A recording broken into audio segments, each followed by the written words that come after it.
حابیل اور قابیل۔ اللہ تعالیٰ نے انسان کو پیدا کرنے سے بہت پہلے ہی زمین و آسمان بنا لیے تھے اور زمین پر پرندے اور جانور بھی پیدا کر دیے تھے۔ پھر وہ وقت آیا جب انسان کو زمین پر بھیج دیا گیا۔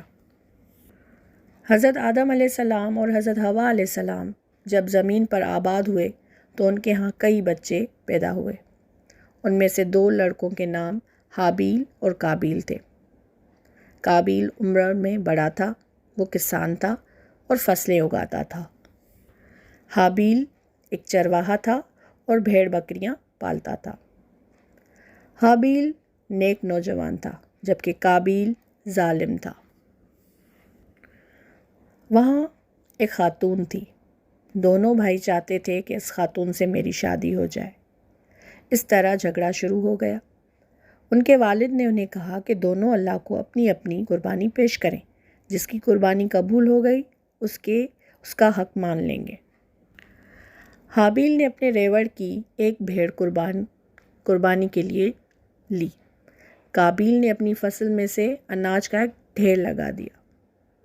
دونوں نے اپنی اپنی قربانی کھلی جگہ پر رکھ کر پیش کر دی اور انتظار کرنے لگے کہ دیکھیں کس کی قربانی قبول ہوتی ہے۔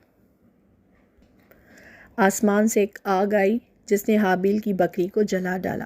قابیل کے اناج کا ڈھیر ویسا ہی پڑا رہا۔ اس کا مطلب تھا کہ حابیل کی قربانی قبول ہو گئی اور قابیل کی قربانی قبول نہیں ہوئی۔ قابیل حابیل سے حسد کرنے لگا۔ ایک بار اس نے حابیل سے پوچھا کہ تمہاری قربانی کیوں قبول ہوئی اور میری قربانی کیوں قبول نہیں ہوئی؟ حابیل نے کہا کہ قربانی صرف اسی کی قبول ہوتی ہے جو نیک ہوتا ہے۔ یہ سن کر قابیل کو اس قدر غصہ آیا کہ اس نے حابیل کو مار ڈالا۔ اب قابیل کو سمجھ نہیں آ رہی تھی کہ حابیل کی لاش کا کیا کرے۔ اسے ایک کوا دکھائی دیا جو ایک دوسرے کوے کے مردہ جسم کو زمین میں دفن کر رہا تھا۔ قابیل نے بھی حابیل کی لاش دفن کر دی۔ اللہ تعالیٰ نے قابیل کو اس کے جرم کی سزا دی۔ اس کا پاؤں الٹ کر اس کی ٹانگ کے اوپری حصے سے لگ گیا اور اس کا چہرہ اوپر کوٹ گیا جس سے وہ دھوپ کا سامنا کرتا رہتا۔